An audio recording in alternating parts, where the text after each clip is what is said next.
പ്രിയ സ്നേഹിത, നീ എനിക്ക് ആർസിലേക്കുള്ള വഴി കാണിച്ചു തരിക, ഞാൻ നിനക്ക് സ്വർഗത്തിലേക്കുള്ള വഴി കാണിച്ചു തരാം.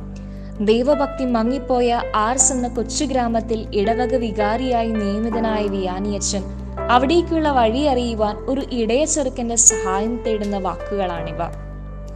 വിശുദ്ധ ജോൺ മരിയ വിയാനി, വൈദികരുടെ സ്വർഗീയ മധ്യസ്ഥൻ, ദൈവഭക്തിയിൽ ഒന്നാമൻ, ക്ഷമയും സഹനവും ആയുധങ്ങളാക്കിയവൻ, കുമ്പസാരക്കൂട്ടിലെ വിശുദ്ധനെന്നാണ് വിശുദ്ധ ജോൺ പോൾ മാർപ്പാപ്പ അദ്ദേഹത്തെ വിശേഷിപ്പിച്ചത്.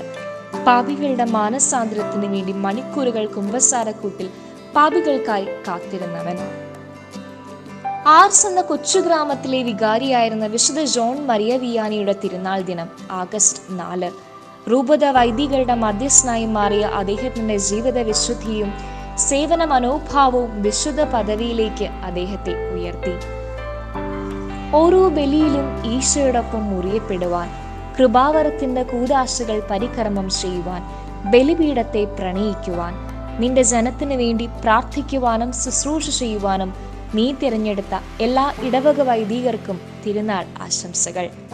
നമ്മുടെ ബഹുമാനപ്പെട്ട വൈദികരായ arch priest reverend doctor Mani Puthiyadam അച്ഛനും, അലോഷ്യസ് വല്ലാത്തറി അച്ഛനും, ലിൻസ് തടത്തിൽ അച്ഛനും, ആന്റണി തറക്കുന്നേൽ അച്ഛനും തിരുനാളിന്റെ ആശംസകളും മംഗളങ്ങളും ഏറെ സ്നേഹത്തോടെ നേരുന്നു. പെരിയ ബഹുമാനപ്പെട്ട arch priest reverend doctor Mani Puthiyidam, Pangada Sacred heart ഇടവകയിൽ മത്തായി ഏലിയാമ്മ ദമ്പതികളുടെ മകനായി 1949 മെയ് 16 ജനിച്ചു. 1974 മാർ ജോസഫ് പൗത്തിൽ പിതാവിൽ നിന്നും തിരുപ്പട്ടം സ്വീകരിച്ചു. തുടർന്ന് അതിരമ്പുഴ ഫൊറോനയിലും തായങ്കരി ഫൊറോനയിലും അസിസ്റ്റന്റ് വികാരിയായി സേവനമനുഷ്ഠിച്ചു. 1977 യുവദീപ്തി SMYMന്റെ ഡയറക്ടറായി നിയമിക്കപ്പെട്ടു. റോമിൽ പഠനം നടത്തുകയും തുടർന്ന് വടവാതൂർ സെമിനാരിയിൽ വിസിറ്റിംഗ് പ്രൊഫസറും സന്ദേശ നിലയം ഡയറക്ടറുമായി സേവനമനുഷ്ഠിച്ചു. 1998 മുതൽ 2017 വരെയുള്ള കാലയളവിൽ കോട്ടയം, അതിരമ്പുഴ, തിരുവനന്തപുരം ഫൊറോനകളിൽ വികാരിയായിരുന്നു. ദീപിക ഡയറക്ടറും സിൻജെല്ലസുമായുള്ള സുത്യർഹമായ സേവനത്തിന് ശേഷം Kudamaloor Saint Mary's major archiepiscopal തീർത്ഥാടന ദേവാലയത്തിൽ ആർച്ച് പ്രീസ്റ്റായി ഇടവക ജനത്തിന്റെ പ്രിയ ഇടയനായി സേവനം തുടരുന്നു. തന്റെ 70കളിലും പ്രായത്തിന്റെ അവശതകളെ വകവയ്ക്കാതെ ഊർജ്ജസ്വലമായി തീഷ്ണതയോടെ ഇടവക ജനത്തെ നയിക്കുന്നത് എങ്ങനെയെന്ന് മാണിയച്ചന്റെ വാക്കുകളിലൂടെ ശ്രവിക്കാം. Very good. ഊർജ്ജസ്വലതയുടെ പ്രിൻസിപ്പിൾ എന്ന് പറയുന്നത് ദൈവാരൂപിയാണ്. The Holy Spirit in our mind that moves us forward in at any age. അത് തന്നെയായിരുന്നു എൻ്റെ ജീവിതകാലം മുഴുവനും. And therefore there is no difference when it is at the age of 50 or 60 or 70. The spirit works and move according to the movement of the spirit. അതാണ് അതിൻ്റെ പ്രധാന തത്വം എന്ന് പറയുന്നത്. ഇത് എല്ലാവർക്കും ബാധകമായൊരു കാര്യമാണ്. നമ്മെ സംബന്ധിച്ച് നമ്മളെ നയിക്കുന്നത് അകത്തു നിന്നുള്ള ഒരു ശക്തമായ ഉൾപ്രേരണയാണ്. ആ ഉൾപ്രേരണയ്ക്കാണ് നമ്മൾ പരിശുദ്ധാത്മാവെന്ന് പറയുന്നത്. ആ പരിശുദ്ധാത്മാവിൽ വിശ്വസിക്കാൻ നമുക്ക് കഴിയണം. ആ ഉൾപ്രേരണയിൽ നിന്നാണ് നന്മ ചെയ്യാൻ നമുക്ക് പ്രേരണയുണ്ടാകും. പരിശുദ്ധാത്മാവ് ദൈവത്തിൻ്റെ രൂപയാണ്. അപ്പോൾ അത് നമുക്ക് നൽകിയിട്ടുണ്ട്. നിങ്ങൾക്ക് എല്ലാവർക്കും ഉണ്ട്, എന്നിലുമുണ്ട്. മാമോദിസ വഴിയായിട്ട് നമ്മിൽ അത് ഇൻവെസ്റ്റ് ചെയ്തിട്ടുണ്ട്. The Holy Spirit resides in our mind and soul. And when we provoke and evoke actually the spiritual life, then we will be acting dynamically because the work is done by the divine grace, not by our personality. നമ്മുടെ capability ഒന്നുമല്ല അതിനകത്തെ തത്വം എന്ന് പറയും. അതിനകത്തെ തത്വം എന്ന് പറയുന്നത് ഡിവൈൻ ഗ്രേസ് ആണ്. ഞാൻ എന്തായിരിക്കുന്നു ദൈവകൃപയാലാകുന്നു എന്ന് പൗലോസ് പറയാൻ കാരണം അതാണ്. And there was something divine in our life. അത് നമ്മൾ വിശ്വസിക്കണം. We are not simple animals. We have got a life which is more than human, and that is by supernatural life is given by the gift of the Holy Spirit. അപ്പോൾ അതുകൊണ്ട് നമുക്ക് അങ്ങനെ ഒരു വലിയ ആത്മപ്രചോദനം ഉണ്ടാകേണ്ടതാണ്. എല്ലാ ക്രിസ്ത്യാനിക്കും ഉണ്ടാകേണ്ടതാണ്. ഇപ്പോൾ എനിക്ക് മാത്രമല്ല, അത് നമ്മുടെ ഉള്ളിൽ നിന്ന് നിരന്തരമായി ചലിപ്പിച്ചു കൊണ്ടിരിക്കണം.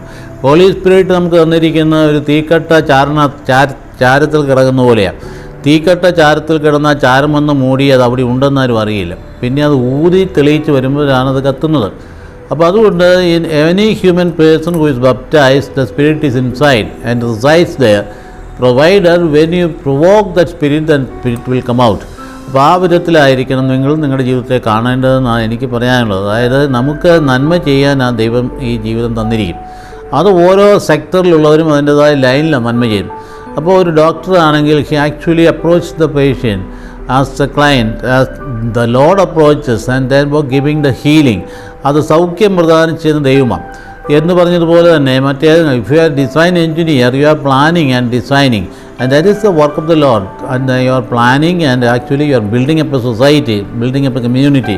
അതുപോലെ തന്നെ യു ടീച്ചർ ആണെങ്കിൽ actually the light to the stars, light to the generations, you become the light itself.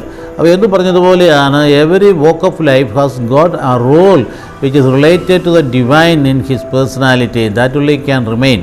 നമ്മളിപ്പോൾ ജീവിക്കുന്ന സാഹചര്യം അന്ധകാരത്തിൻ്റെതാണ്, which is a life of actually filled with darkness around. അതാണ് നമ്മൾ ഈ കാണുന്നത്. ഡാർക്ക്നെസ്സിൽ നിന്നാണ് തിന്മ വരുന്നത്. അവിടെയാണ് ഈ കൊലയും കൊലപാതകങ്ങളും വ്യഭിചാരങ്ങളും കാമാസക്തിയുടെ പ്രവർത്തനങ്ങളൊക്കെ വരുന്നത്. It's coming from darkness of the mind. That becomes actually simply fleshy and materialistic അപ്രോച്ചിൽ വരുന്ന സംഗതി. അത് മാറ്റിയെടുക്കാൻ നമുക്ക് കഴിയണം. അതുകൊണ്ട് ഇന്നത്തെ സൊസൈറ്റി, പ്രത്യേകിച്ച് കേരളത്തിൽ, ജീവൻ നൽകുന്ന ലൈഫ് റിലേറ്റഡ് ആയിട്ടുള്ള പ്രകാശം പരത്തുന്ന ഒരു യുവത രൂപപ്പെട്ട് വരണം. അത് അത്യാവശ്യമായൊരു കാര്യമാണ്. എങ്കിൽ മാത്രമേ നമുക്ക് ജീവിതത്തിൽ മുൻപോട്ട് ഈ സമൂഹത്തെ കൊണ്ടുപോകാൻ പറ്റുള്ളൂ. Otherwise every will be in the groping in darkness. അത് ജീവിതത്തെ തകരാറിലാക്കും. And that is actually the effect is coming, and that effect is the matter of the suicide. ഇന്ന് 2 ഇരട്ട സഹോദരങ്ങൾ തൂങ്ങി മരിച്ചു എന്ന് നമ്മൾ വായിക്കുന്നു. We are sad to hear all these things. നല്ല ചെറുപ്പക്കാർ 30 വയസ്സും 34 വയസ്സുമുള്ള അല്ലെങ്കിൽ അതിനിടയിൽ നിൽക്കുന്ന ഇരട്ട സഹോദരങ്ങളാണ്. അത് ജീവിതത്തിൻ്റെ ബന്ധാവിൽ സാമ്പത്തിക ബുദ്ധിമുട്ടിൽ അല്ലെങ്കിൽ പണം കടമെടുത്ത് തിരിച്ചടയ്ക്കാൻ നിവൃത്തിയില്ലെന്നുള്ള 2 പേരും കൂടി ഐസൊലേറ്റഡ് ആയിട്ട് ഇരുന്നുകൊണ്ട് അത് ആക്ച്വലി ദേ ഹാങ്ഡ്. അത് വാസ്തവം പറഞ്ഞാൽ നമ്മുടെ ജീവിതത്തിൻ്റെ വിഷനില്ലായ്മയാണ്, വെളിച്ചമില്ലായ്മയാണ്. അപ്പോൾ അതുപോലെയുള്ള സംഭവങ്ങൾ നടക്കാൻ നമുക്കറിയാം. അതുപോലെ തന്നെ പ്രേമിക്കുന്ന അല്ലെങ്കിൽ സ്നേഹിക്കുന്ന ഒരു പെണ്ണ് അവൾ ഡിനൈ ചെയ്ത് കഴിയുമ്പോൾ ഈ ഭൂമിയിൽ എന്തുമാത്രം പെൺകുട്ടികളുണ്ട്, അത് ഒരാളിനെ മാത്രം കേന്ദ്രീകരിച്ചിട്ട് കാര്യമില്ല. ദാറ്റ് ബിക്കംസ് അഡമൻസിയാണ് നമ്മുടെ മനസ്സിൽ കിടക്കുന്നത്. അതുകൊണ്ട് അവൾ എന്നെ സ്നേഹിക്കുന്നില്ലെങ്കിൽ വേറെ ആരെയും സ്നേഹിക്കാനും പറ്റില്ല. അവളെ കൊന്നു കളയാമെന്ന് തീരുമാനിച്ചുകൊണ്ട് ഷൂട്ട് ചെയ്ത് അവളെയും കൊന്നിട്ട് തന്നെത്താൻ വധിക്കപ്പെടുക, തന്നെത്താൻ കൊല്ലുക എന്ന് പറയുന്നത് ഇത് the darkness is actually filling in the around our globe. നമ്മുടെ സമൂഹത്തിൻ്റെ ചുറ്റുപാട് ഈ അന്ധകാരം നിന്ന് വ്യാപിക്കുക. ഈ ഇങ്ങനെ ഒരു സാഹചര്യത്തിൽ ജീവൻ നൽകാനും പ്രകാശം പരത്താനും ആളുകൾ വേണം.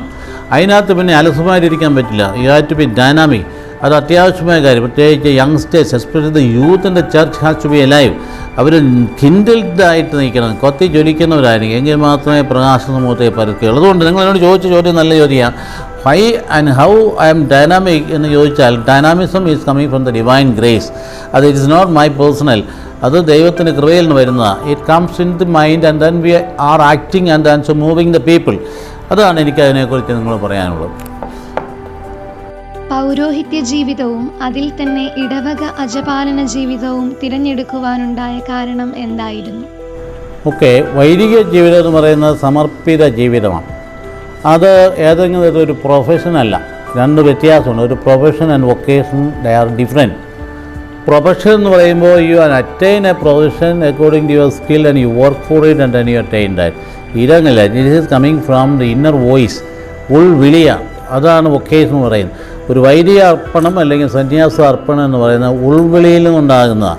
ആ ഉൾവിളി ഉണ്ടായത് ജെന്യുവിനായി കഴിഞ്ഞാൽ you have to follow it, and when you follow you will produce result and fruits. അത് അത്യാവശ്യമായ ഒരു ന്യായമായ ഒരു കാര്യമാണ്.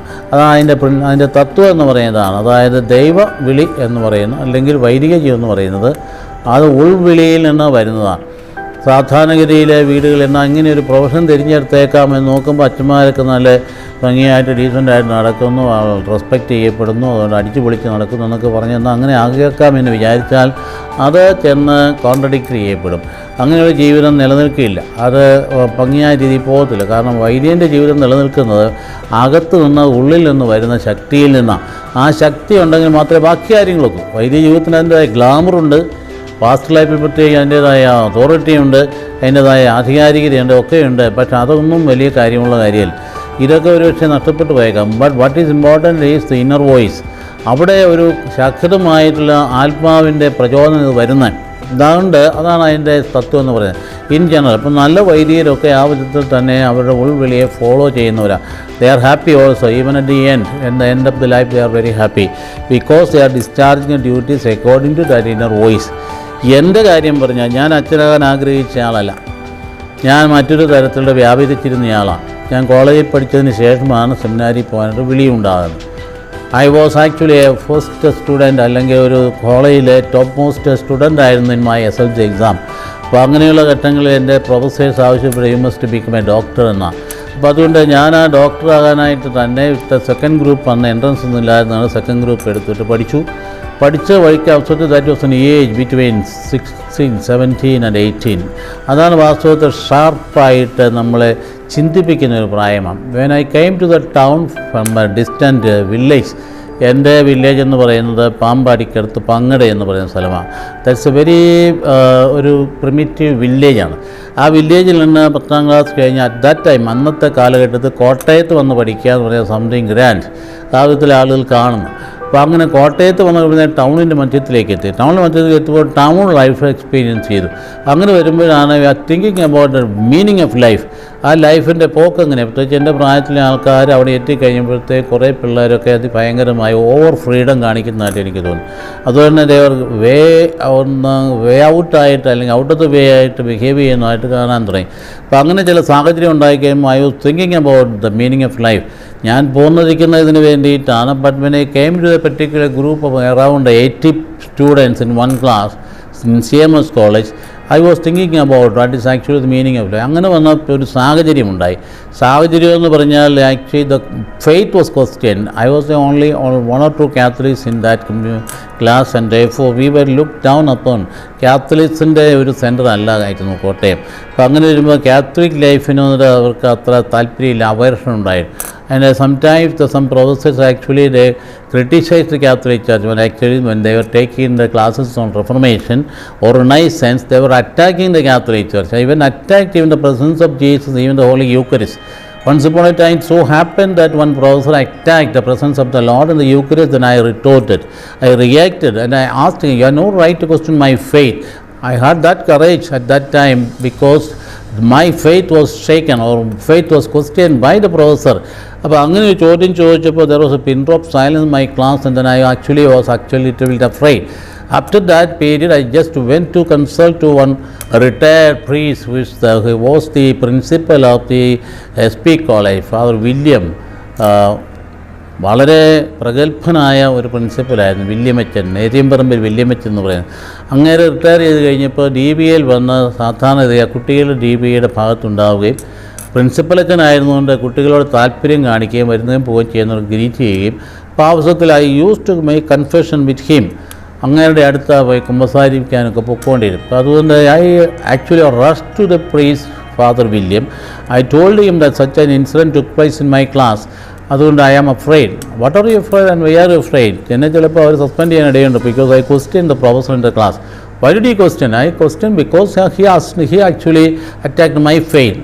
അപ്പോൾ അച്ഛൻ എനിക്ക് കൈ തരികയും ഇങ്ങനെയാണ് പോകേണ്ടതെന്ന് പറഞ്ഞുകൊണ്ട് കുറേ ബുക്സ് വായിക്കാൻ തരികയും ആ തരത്തിലാണ് my thoughts were deviated and it was centered on the vocation. I had actually, I told in the very beginning, there was an inner voice.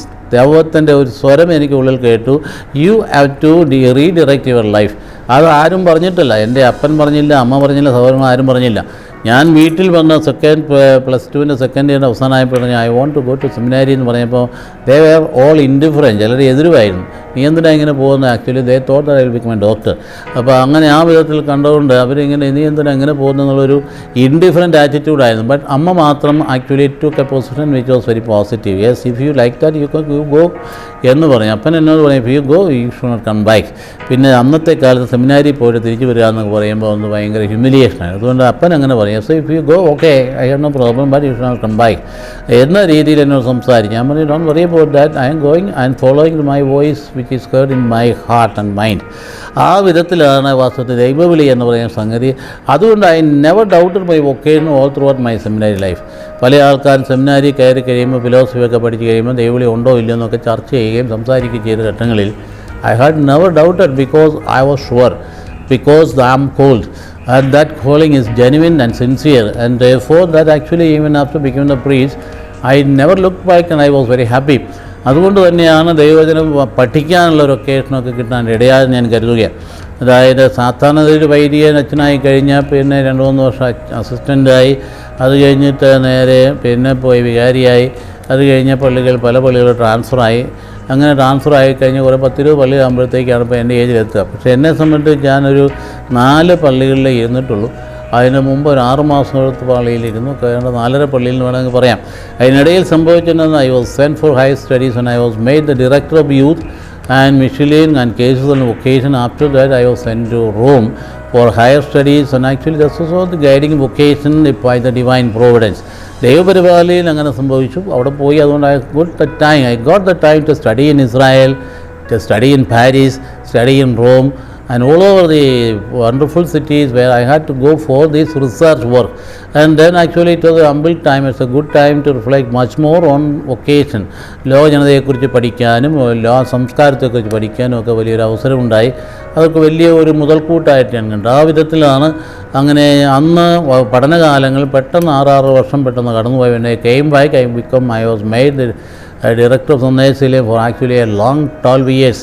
അത് കഴിഞ്ഞിട്ടാണ് during that period I use to take classes in the seminary also. അപ്പോൾ pastoral വർക്കും seminary ജീവിതം ഒന്നിച്ചു പോയി. അത് കഴിഞ്ഞിട്ട് അവിടെ മാറിയപ്പോഴും കോട്ടയത്ത് വികാരിയും പിന്നെ സെമിനാരി ക്ലാസ്സും ഒന്നിച്ചു പോയി. പക്ഷേ അതിനുമ്പള്ളി വികാരിയും സെമിനാരി ക്ലാസ് ഒന്നിച്ചു പോയി. പിന്നെ by 65 I retired from the seminary because in the faculty the age limit is 65. In 65 when I was actually arriving 65, the Archbishop asked me to go to Trivandrum Foreign Church, and I remained there as the chairman of the engineering college and also the vicar of the Lourdes Foreign Church there. At that period I was made MD of ദീപിയ.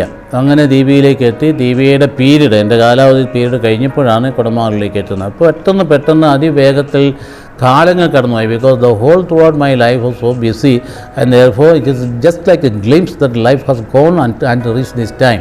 അതുകൊണ്ട് തന്നെയാണ് എനിക്ക് മടി എന്ന് പറയുന്ന ജീവിതം ഉണ്ടായിട്ടില്ല, അലസതൊന്നും ഉണ്ടാകാൻ സമയമുണ്ടായിട്ടില്ല, വെറുതെ ഇരുന്നിട്ട് സമയമുണ്ടായിട്ടില്ല. അപ്പോൾ അങ്ങ് ആ വിധത്തിൽ പോന്നിരുന്നത് കൊണ്ട് that I am actually happy even now. അതുകൊണ്ട് പിന്നെ I had the training of the research in the biblical world. ബൈബിളാണ് സഭയിലെ ഏറ്റവും കട്ടിയായിട്ടുള്ള വിഷയം. ബൈബിൾ ഡോക്ടറേറ്റ് എടുക്കണമെങ്കിൽ 10 ഭാഷയെങ്കിലും പഠിച്ചിരിക്കുക. 5 ഡെഡ് ഭാഷകൾ പഠിക്കുക. Hebrew, Greek, അറമായിക്, Latin and free. അതുപോലെ തന്നെ ഡെഡായിട്ടുള്ള ഭാഷ പോലെ തന്നെ മോഡേൺ ഭാഷകളുടെ ഡിപ്ലോമ പ്രസൻറ്റ് ചെയ്യണം. ഫ്രഞ്ച്, അതുകൊണ്ടാണ് പാരീസിലൊക്കെ പോകേണ്ടി വന്നത്. French, German, English and Italian. അപ്പോൾ അത്രയും കഠിനമായ ഒരു വിഷയമാണ് ബൈബിൾ എന്ന് പറയുന്നത്.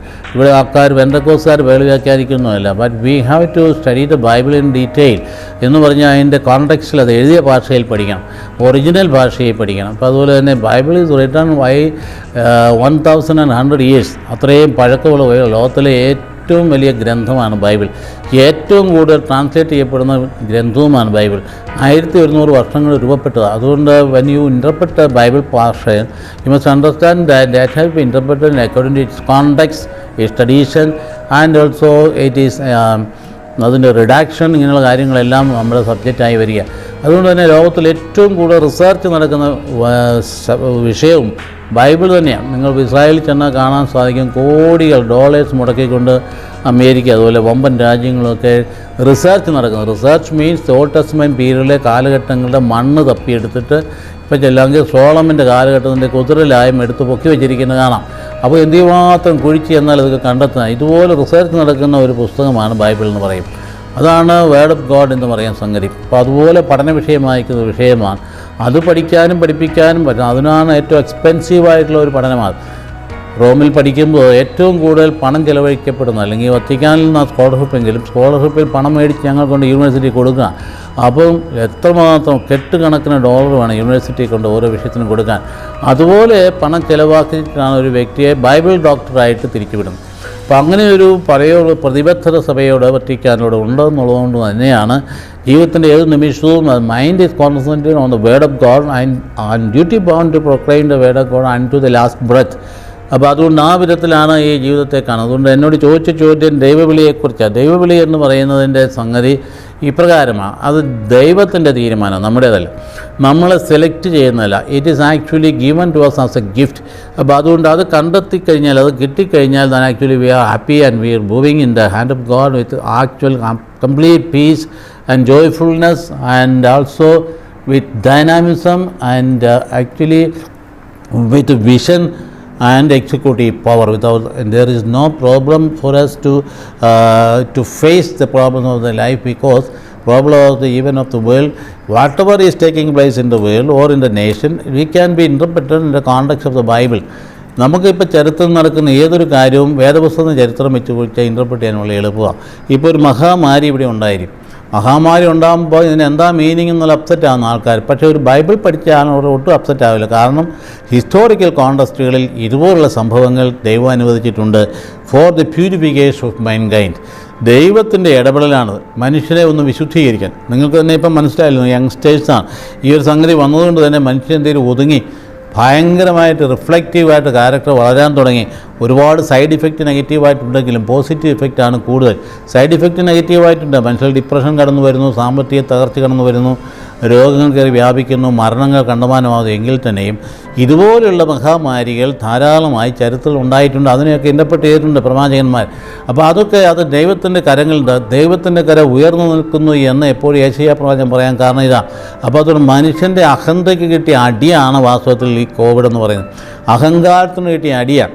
ആ അടിയുടെ മുമ്പിൽ തന്നെ വിനയാന്വിതരായി ശാന്തമായി ഇത് അക്സെപ്റ്റ് ചെയ്തുകൊണ്ട് പോകുകയാണെങ്കിൽ വീണ്ടും നമ്മൾ വളരും, ഹ്യൂമാനിറ്റി വീണ്ടും വളരും. നേരെ മറിച്ച് ഇപ്പം വീണ്ടും പല ചില ആളുകളെപ്പോലെ യുക്തിവാദികളും നിരീക്ഷണമായിട്ട് നടന്നാൽ വീണ്ടും തല്ല് കിട്ടും. അപ്പോൾ അതുകൊണ്ട് this is actually the growth of humanity at ഇവല്യൂഷനാണ്. അതൊരു പരിണാമമാണ്. ഇത് പരിണമിച്ചുകൊണ്ടിരിക്കുക. Evolution is a fact. We are evolving, but the evolution at present is interior.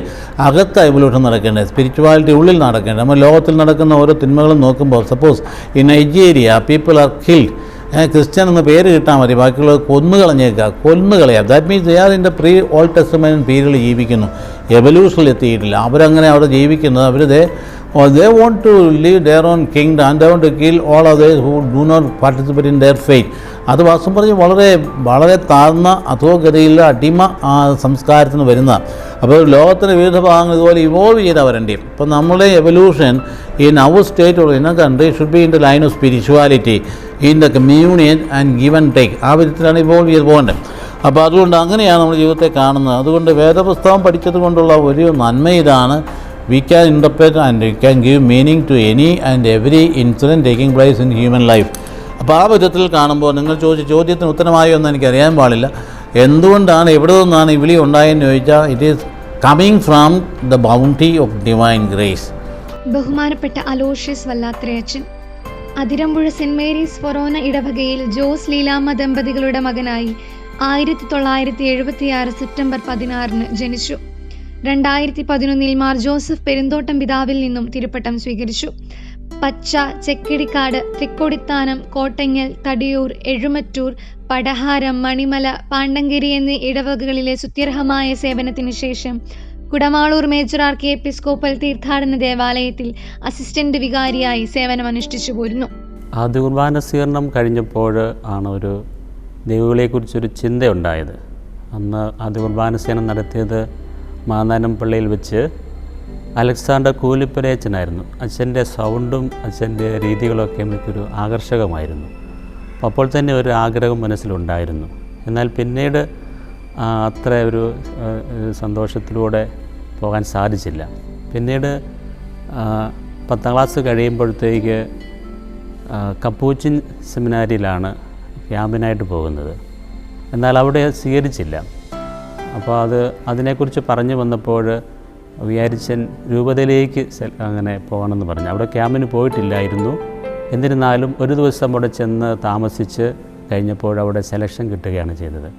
പിന്നെ അവിടുന്ന് മൈനസിനാരി ചേർന്നു, പഠനം ആരംഭിച്ചു. അപ്പോഴൊക്കെ അവരുടെയൊക്കെ സംസാരത്തിൽ ഒരു സന്യാസ ലുക്ക് ഒന്ന് ആ രീതിയിലാണ് പോകുന്നത്, സന്യാസിയെപ്പോലെ പോകുന്നു എന്നൊക്കെ പറയാറുണ്ടായിരുന്നു. അതിനു മുമ്പ് ഞാൻ അൾത്താര ശുശ്രൂഷകനൊന്നും ആയിരുന്നില്ല. സെമിനാരിൽ ചേർന്ന പിന്നെയാണ് കുർബാനയ്ക്ക് കൂടാനൊക്കെ പഠിക്കുന്നത്. ഒരു ജൂൺ മാസത്തിൽ ചേർന്നു. സെപ്റ്റംബറൊക്കെ ആകുമ്പോഴാണ് കുർബാനയ്ക്ക് ശുശ്രൂഷയാകാനായിട്ട് പഠിക്കുന്നത്. പിന്നെ അങ്ങനെ തുടർന്ന് പോന്നുകൊണ്ടിരുന്നു. അത് കഴിഞ്ഞ് പിന്നീട് ഈ പ്രീ ഡിഗ്രിക്കുള്ള പഠനത്തിന് തിരിച്ച് വീട്ടിൽ വരേണ്ടി വന്നു.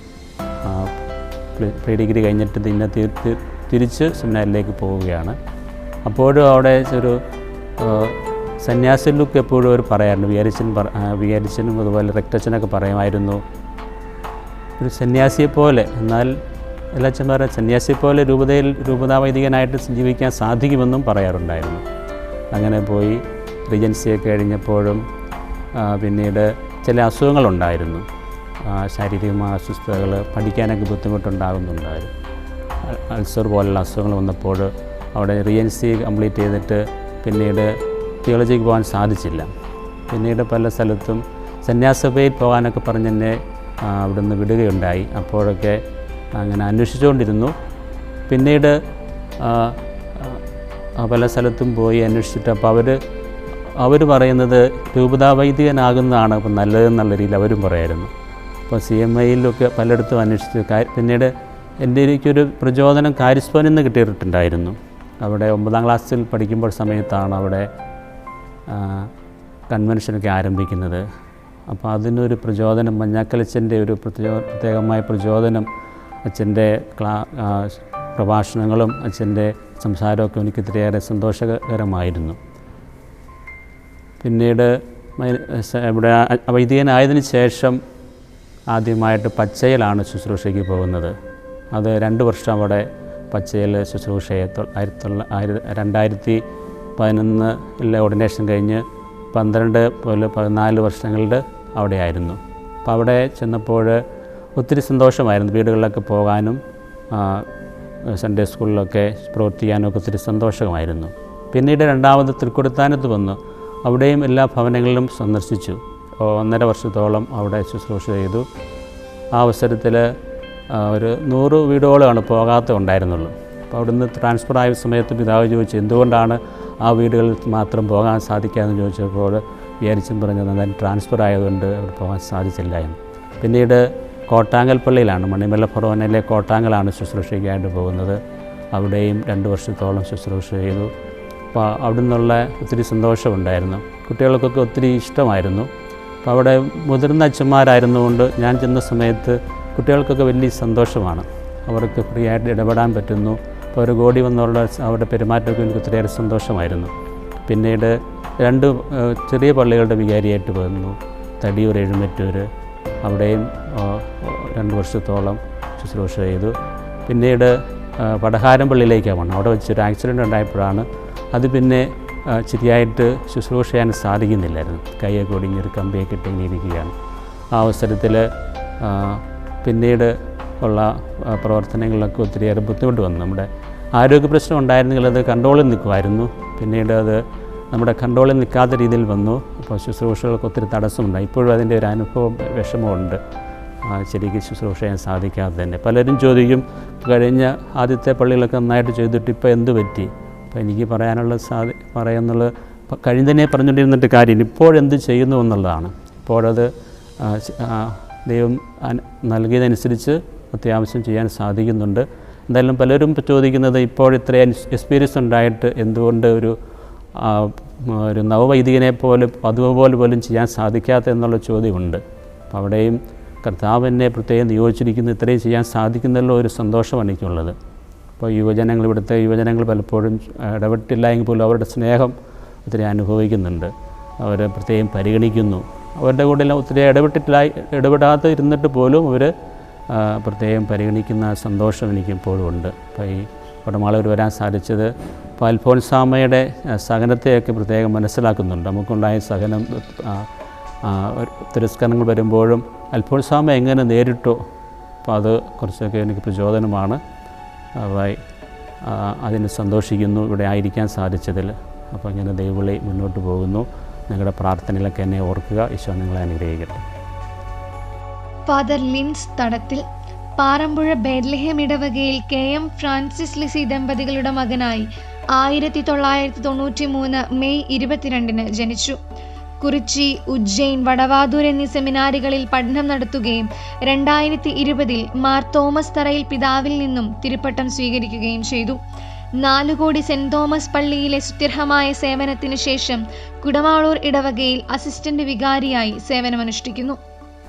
ദൈവവിളിയെ പറ്റി പറഞ്ഞു തുടങ്ങുമ്പോൾ എൻ്റെ ദൈവവിളി അങ്ങനെ ഒരുപാട് വർഷങ്ങളെടുത്ത് ആലോചിച്ച് കൊണ്ടുവന്ന ദൈവവിളിയൊന്നുമല്ല. നമ്മൾ ബൈബിളിലൊക്കെ കാണുന്നത് 2 തരത്തിലുള്ള ദൈവവിളികളാണ് കാണുന്നത്. ഒന്നാമത്തേത് പെട്ടെന്നുള്ള ഒരു ദൈവവിളിയാണ്. രണ്ടാമത്തേത് ദൈവം അവരെ ചെറുപ്പം തൊട്ട് വളർത്തി അതിനുവേണ്ടി തന്നെ ദൈവം അവരെ തിരഞ്ഞെടുക്കുന്ന, അങ്ങനെ 2 തരത്തിലുള്ള ദൈവവിളികൾ നമ്മൾ ബൈബിളിൽ കാണുന്നുണ്ട്. എൻ്റെ ദൈവവിളി എന്ന് പറഞ്ഞാൽ അത് പെട്ടെന്നുള്ള ഒരു ദൈവവിളിയാണ്. ഞാൻ 10ാം ക്ലാസ്സിലെ പരീക്ഷ കഴിഞ്ഞപ്പോൾ എനിക്ക് പെട്ടെന്ന് തോന്നിയ ഒരാഗ്രഹമാണ്. അപ്പോൾ പിന്നെ എൻ്റെ പരിശീലന കാലഘട്ടത്തിൽ അതെൻ്റെ ജീവിതത്തിൻ്റെ ഭാഗമായി മാറുകയായിരുന്നു. എനിക്ക് ദൈവവിളിയിൽ ഏറ്റവും കൂടുതൽ പ്രചോദനം എന്ന് പറയുന്നത് ഞാനിങ്ങനെ ചിന്തിച്ചിട്ടുണ്ട്. കാരണം ഞാൻ ചെറുപ്പമായിരുന്നപ്പോൾ എനിക്ക് എൻ്റെ പപ്പ ജോൺ പോൾ രണ്ടാമൻ മാർപ്പാപ്പയുടെ ഒരു ജീവചരിത്രം വായിക്കാനായിട്ട് മേടിച്ചുകൊണ്ട് തന്നിട്ടുണ്ട്. അപ്പോൾ ആ ഒരു ജീവചരിത്രം ഞാൻ ഒരു 10-20 പ്രാവശ്യമെങ്കിലും കുറഞ്ഞത് വായിച്ചിട്ടുണ്ട്. ഞാൻ ഡെയിലി അത് വായിക്കുമായിരുന്നു. എനിക്ക് അത്രയും ഭയങ്കരമായിട്ട് അത് ഇഷ്ടപ്പെട്ട് ഞാൻ വായിച്ച ഒരു ജീവചരിത്രമാണ്. അപ്പോൾ ഈ പിതാവിൻ്റെ ജീവിതം എന്നെ വളരെ സ്വാധീനിച്ചിട്ടുണ്ട്. അതുകൊണ്ട് ഞാനെപ്പോഴും ജോൺ പോൾ രണ്ടാമൻ മാർപ്പാപ്പയോട് പ്രാർത്ഥിക്കുന്ന ഒരാളാണ്. എനിക്ക് ദൈവവിളിയിൽ എന്തെങ്കിലുമൊക്കെ ബുദ്ധിമുട്ടുകളോ വിഷമങ്ങളോ ഒക്കെ ഉണ്ടായിട്ടുണ്ടെങ്കിൽ ഞാൻ ജോൺ പോൾ രണ്ടാമൻ മാർപ്പാപ്പയോട് പ്രത്യേകമായിട്ട് പ്രാർത്ഥിക്കാറുണ്ടായിരുന്നു. അപ്പോൾ ആ ഒരു പരിശുദ്ധ പിതാവിൻ്റെ ആ ഒരു വലിയ സംരക്ഷണം ഞാൻ ജീവിതത്തിൽ അനുഭവിച്ചിട്ടുള്ള ഒരാളാണ്. അതോടൊപ്പം തന്നെ ദൈവവിളിയിൽ എൻ്റെ മാതാപിതാക്കളും സഹോദരനും ഒക്കെ എന്നെ ജീവിതത്തിൽ ഒത്തിരിയേറെ പ്രചോദനം തന്ന വ്യക്തികളാണ്. പിന്നെ ഞാൻ എൻ്റെ പരിശീലന കാലഘട്ടത്തിൽ ഞാൻ സെമിനാരിയിൽ ചേരുന്നത് തന്നെ എനിക്ക് ഏറ്റവും കൂടുതൽ പ്രചോദനമായത് അന്നത്തെ പാറമ്പുഴയിലെ വികാരി അച്ഛനായിരുന്ന ദമിയാനോസ് കോച്ചേരിയച്ഛനാണ്. അച്ഛനാണ് എന്നെ സെമിനാരിയിലേക്ക് പറഞ്ഞു വിടുന്നത്. അച്ഛൻ്റെ ജീവിതം എന്നെ ഒത്തിരി സ്വാധീനിച്ചിട്ടുണ്ട്, എന്നോട് വലിയ സ്നേഹം കാണിച്ചിട്ടുണ്ട്. എൻ്റെ പരിശീലന കാലഘട്ടത്തിലാണെങ്കിൽ പോലും എനിക്ക് ഒരുപാട് മാർഗനിർദ്ദേശങ്ങളും ഒക്കെ അച്ഛൻ്റെ ഭാഗത്തുനിന്നും എനിക്ക് ഉണ്ടായിട്ടുണ്ട്. അങ്ങനെ ഒരുപാട് ഞാൻ ഏറ്റവും കൂടുതലും ബഹുമാനിക്കുന്ന ഒരു വ്യക്തിത്വമാണ് ദമിയാനോസ് കോച്ചേരിയച്ഛൻ്റെ. അതുപോലെ തന്നെ പാറമ്പുഴയിലിരുന്ന എല്ലാ വികാരിച്ചന്മാരോടും വലിയ ബഹുമാനവും സ്നേഹവും ഒക്കെയാണ്. അവരൊക്കെ ആ ഒരു പ്രചോദനത്തിലേക്ക് നമ്മളെ, ആ ഒരു ജീവിതത്തിൻ്റെ ആ സ്വപ്നത്തിലേക്ക് നമ്മളെ ഒത്തിരി നയിച്ചിട്ടുള്ള വ്യക്തികളാണ്. അങ്ങനെയാണ് ഞാൻ ഇപ്പോൾ എൻ്റെ 2ാമത്തെ അപ്പോയിൻമെൻ്റാണ് കുടമാളൂർ പള്ളിയിൽ. ആദ്യം ഞാൻ നാലുകോടി പള്ളിയിലായിരുന്നു. 2020 ജനുവരി 2-ാം തീയതിയാണ് ഞാൻ അച്ഛനാകുന്നത്. പാറമ്പുഴ പള്ളിയിൽ വെച്ചായിരുന്നു എൻ്റെ പൗരോഹിത്യ സ്വീകരണം. തറയിൽ പിതാവിൻ്റെ പക്കൽ നിന്നാണ് ഞാൻ പൗരോഹിത്യം സ്വീകരിച്ചത്. ഞാൻ എൻ്റെ പരിശീലന കാലഘട്ടത്തിലും ദൈവത്തിൻ്റെ വലിയ സംരക്ഷണം ഞാൻ അനുഭവിച്ചിട്ടുണ്ട്. കാരണം ഞാനൊരു എൻ്റെ പുറമേ ഒന്ന് നോക്കുമ്പോൾ ഉള്ള ആൾക്കാർ ചിലപ്പോൾ ഞാൻ സ്വീകാര്യനൊന്നാണെന്ന് അങ്ങനെ ചിന്തിക്കുന്ന മനുഷ്യരുണ്ട്. പക്ഷേ അവരിൽ നിന്നൊക്കെ ദൈവമാണ് നമ്മളെ വിളിക്കുന്നതും നമ്മളെ വളർത്തുന്നതും ദൈവവിളിയിൽ നമ്മളെ ഏറ്റവും കൂടുതലും പ്രചോദിപ്പിക്കുന്നതും ഒക്കെ. പൗലോസ് പറയുന്നുണ്ടല്ലോ, ദൈവത്തിൻ്റെ സ്നേഹം നമ്മളെ വളരെ നിർബന്ധിക്കുന്നു എന്ന് പൗലോസ് പറയുന്നു. അപ്പോൾ ആ ദൈവത്തെ നമ്മൾ സ്നേഹിക്കുമ്പോൾ ദൈവം നമ്മളെ പല കാര്യങ്ങളും ചെയ്യാനായിട്ട് നിർബന്ധിക്കും. അങ്ങനെയാണ് ജീവിതത്തിൽ ഇതുവരെയും അനുഭവിച്ചിട്ടുള്ളത്. ആദ്യത്തെ അപ്പോയിൻമെൻറ്റ് കിട്ടുന്നത് നാലുകോടി ഇടവകയിലാണ്, നാലുകോടി സെൻറ്റ് തോമസ് പള്ളിയിലാണ്. എൻ്റെ വികാരി അച്ഛൻ ആൻ്റണി കിഴക്കേ വീട്ടിലച്ഛനായിരുന്നു. അച്ഛനിൽ നിന്ന് ഒരുപാട് കാര്യങ്ങൾ എനിക്ക് പഠിക്കാനായിട്ട് സാധിച്ചിട്ടുണ്ട്. അച്ഛൻ എന്നെ പല കാര്യങ്ങളും ഇരുത്തി പഠിപ്പിച്ചിട്ടുണ്ട്. അങ്ങനെ ഞങ്ങൾ തമ്മിൽ നല്ല ഒരു ബന്ധം നാലുകോടിയിൽ ഉണ്ടായിട്ടുണ്ട്. അവിടെയും നല്ല യുവജനങ്ങളും ഒക്കെ അവരുമായിട്ടും വളരെ നല്ല രീതിയിൽ അവിടെ പ്രവർത്തനങ്ങൾ ചെയ്യാനായിട്ട് സാധിച്ചിട്ടുണ്ട്. ഞാൻ ചെന്ന് 1.5 മാസത്തിന് ശേഷമാണ് കോവിഡിൻ്റെ പ്രശ്നങ്ങൾ നമ്മുടെ രാജ്യത്തുണ്ടാകുന്നത്. അപ്പോൾ ലോക്ക്ഡൗണും കാര്യങ്ങളൊക്കെ ആയിട്ട് അങ്ങനെ നമുക്ക് ജനങ്ങളിലേക്ക് ഇറങ്ങിയുള്ള ഒരു പ്രവർത്തനങ്ങൾ അവിടെ സാധ്യമായിരുന്നില്ല. പക്ഷേ എന്നിരുന്നാലും കുറേ നല്ല ബന്ധങ്ങളൊക്കെ നാലുകോടിയിലുണ്ട്. നാലുകോടിയിലെ ദൈവജനത്തെ ഇപ്പോഴും ഓർക്കുന്നുണ്ട്. അതിനുശേഷം ഞാൻ ഒട്ടും പ്രതീക്ഷിക്കാതെ കിട്ടിയ ഒരു അപ്പോയിൻമെൻ്റാണ് കുടമാളൂർ ഇടവകയിൽ. കാരണം എൻ്റെ വീട് പാറമ്പുഴയാണ്. പാറമ്പുഴ കുടമാളൂർ എന്ന് പറയുന്നത് 2 ഇടവകകളാണെങ്കിൽ പോലും ഇതെല്ലാം ഒന്നിച്ചുണ്ടായിരുന്ന ഇടവകകളാണ്. പാറമ്പുഴക്കാരുടെ തലപ്പള്ളിയാണ് കുടമാളൂർ ഇടവകയിലേക്ക് വരാനായിട്ട്, കുടമാളൂർ പള്ളിയിലേക്ക് വരാൻ പാറമ്പുഴക്കാർക്ക് വേണ്ടി തന്നെ ഒരു ഗേറ്റ് കുടമാളൂരുണ്ട്.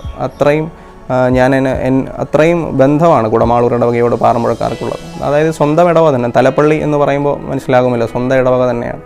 ഞാൻ ചെറുപ്പത്തിൽ എൻ്റെ അമ്മ പറഞ്ഞ് കേട്ടിട്ടുണ്ട്, കുടമാളൂർ ഇടവകയിൽ ഞായറാഴ്ച കുർബാനയ്ക്ക് പാറമ്പുഴയിൽ നിന്ന് അമ്മയുടെ വല്യമ്മയൊക്കെ ഇങ്ങനെ യാത്ര ചെയ്യുന്ന ആ കഷ്ടപ്പാടുകൾ മീനച്ചിലാറ്റിലൂടെ വള്ളത്തിൽ കയറി വരുന്നതുമൊക്കെ അമ്മ പറഞ്ഞ് ഞാൻ കേട്ടിട്ടുണ്ട്. അപ്പോൾ കുടമാളൂർ വരുന്നത് എപ്പോഴും സന്തോഷമാണ്. സ്വന്തം വീട്ടിലേക്ക് വരുന്നതിന് തുല്യം തന്നെയാണ്. അതുപോലെ തന്നെ ഇവിടുത്തെ ദൈവജനം വളരെ നല്ല ദൈവജനമാണ്. ഒരു മുത്തിയമ്മയോടുള്ള ആ ഒരു ഭക്തി ജീവിതത്തിൽ നിന്നും കാത്തു സൂക്ഷിക്കുന്ന മനുഷ്യരാണ്. അതുകൊണ്ട് വളരെ സന്തോഷമാണ്. ഇവിടുത്തെ യുവജനങ്ങളാണെങ്കിലും വളരെ മികച്ച രീതിയിൽ പ്രവർത്തനങ്ങൾ ചെയ്യുന്ന യുവജനങ്ങളാണ്. ഏതൊരാവശ്യത്തിനും ദേവാലയത്തോടും അതുപോലെ തന്നെ സംഘടനയോടും വളരെ ചേർന്ന് നിന്ന് പ്രവർത്തിക്കുന്ന നല്ല ഒരു തലമുറയിൽപ്പെട്ട യുവജനങ്ങൾ. അവരെ ഓർത്ത് അഭിമാനിക്കുന്നു. അവരുടെ പ്രവർത്തനങ്ങളിൽ ഒരുപാടൊന്നും അവരോട് സഹകരിക്കാൻ സാധിച്ചില്ലെങ്കിൽ പോലും അവരുടെ പ്രവർത്തനങ്ങളെ വളരെ വിലമതിക്കുകയും ബഹുമാനിക്കുകയും ചെയ്യുന്നു. അങ്ങനെ സന്തോഷമായിട്ട് ദൈവവിളിയിൽ മുന്നോട്ട് പോകുന്നു. പ്രത്യേകിച്ചും കുടമാളൂർ വരുമ്പോൾ ഞാൻ ഏറ്റവും കൂടുതലും കടപ്പെട്ടിരിക്കുന്നത് വികാരി അച്ഛനോടാണ്. വികാരി അച്ഛൻ എല്ലാവരും അച്ഛന്മാർ പറഞ്ഞു കേട്ടിട്ടുണ്ട്, അതായത് മാണിയച്ഛൻ്റെ കൊച്ചച്ഛനായിട്ടിരിക്കുക എന്ന് പറയുന്നത് ജീവിതത്തിൽ വലിയ ഭാഗ്യമാണ്. ആ ഭാഗ്യം ഇപ്പോൾ അനുഭവിക്കുന്നു, അതിൻ്റെ സന്തോഷത്തിലാണ്. പിന്നെ നമ്മൾ ദൈവവിളി ഒരു തിരഞ്ഞെടുപ്പാണല്ലോ. അപ്പോൾ ദൈവവിളി നമുക്ക് ഇഷ്ടമുള്ള ജീവിതം ജീവിക്കാനായിട്ടാണ് എല്ലാവർക്കും ഇഷ്ടം. ഇപ്പോൾ ചിലർക്ക് ഡോക്ടറായിട്ട് ജീവിക്കാനായിട്ടാണ് ഇഷ്ടം, ചിലർക്ക് എഞ്ചിനീയറായിട്ടാണ്, ചിലർക്ക് കല്യാണം കഴിച്ച് ജീവിക്കാനായിട്ട് ഇഷ്ടമാണ്. ഇതിലെല്ലാം കല്യാണം കഴിച്ച് ജീവിക്കുന്ന അങ്ങനെ കല്യാണം കഴിച്ച് ജീവിക്കാനായിട്ട് ഇഷ്ടപ്പെടുന്ന മനുഷ്യരുണ്ട്. പക്ഷെ എന്നെ സംബന്ധിച്ചിടത്തോളം എനിക്ക് ഈ ഇഷ്ടമുള്ള ജീവിതം ഇതാണ്. ഞാൻ അതങ്ങ് തിരഞ്ഞെടുത്തു. എൻ്റെ അപ്പനും അമ്മയും എന്നെ ഇഷ്ടത്തിന് ജീവിക്കാനായിട്ട് അനുവദിച്ചിട്ടുള്ള മനുഷ്യരാണ്. അപ്പോൾ അതുകൊണ്ട് എൻ്റെ ഇഷ്ടത്തിനനുസരിച്ച് ഞാൻ ജീവിക്കുന്നു. ഞാൻ പൂർണ്ണമായി ഈ ഒരു ദൈവവിളിയിൽ സന്തോഷിക്കുന്നു.